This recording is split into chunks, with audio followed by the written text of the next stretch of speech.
Solitaire et l'association esmaroc.org ont lancé ces centres avec un but en fait d'innovation, des possibilités d'emploi des jeunes en situation difficile. Donc l'idée c'est d'avoir, en fait, on a déjà en activité des guichets d'accompagnement. Il y a un guichet d'incubation d'entreprise, il y a un guichet d'insertion vers l'emploi salarié, il y a un guichet qui accompagne vers la connaissance du droit du travail, donc qui explique aux personnes quelles sont les possibilités de contrats qui existent au Maroc.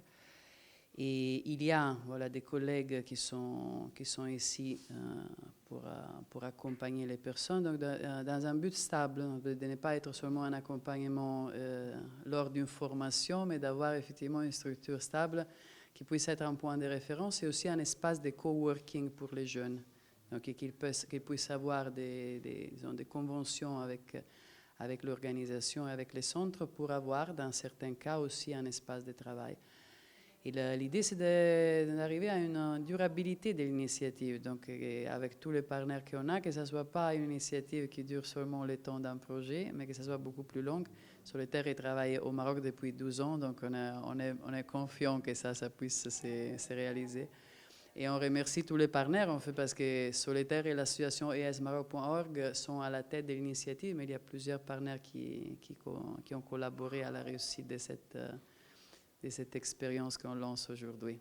Comme je disais au début, il y a 3 guichets spécifiques, en fait. Un guichet accompagnement vers la création d'une petite entreprise collective, un guichet qui accompagne les personnes individuelles vers leur projet de vie lié à l'emploi, et donc ça peut être l'emploi salarié, ça peut être l'auto-entrepreneuriat, mais c'est donc pour une personne.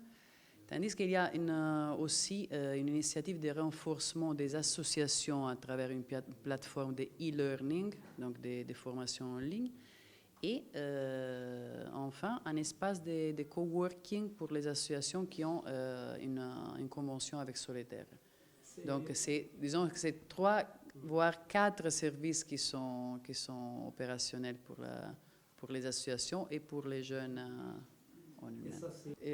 Non, absolument, c'est ouvert à tous, en fait. C'est ouvert disons on donne sûrement une priorité aux personnes migrantes ou bien aux personnes qui ont une situation difficile, comme ça peut être une mère célibataire, ça peut être un jeune qui n'a pas une famille, et donc qui a sûrement une situation plus vulnérable. Mais ça ne veut pas dire qu'on ne va pas accompagner des personnes qui ont tout simplement des idées innovantes et brillantes qui puissent avoir un impact social sur leur communauté.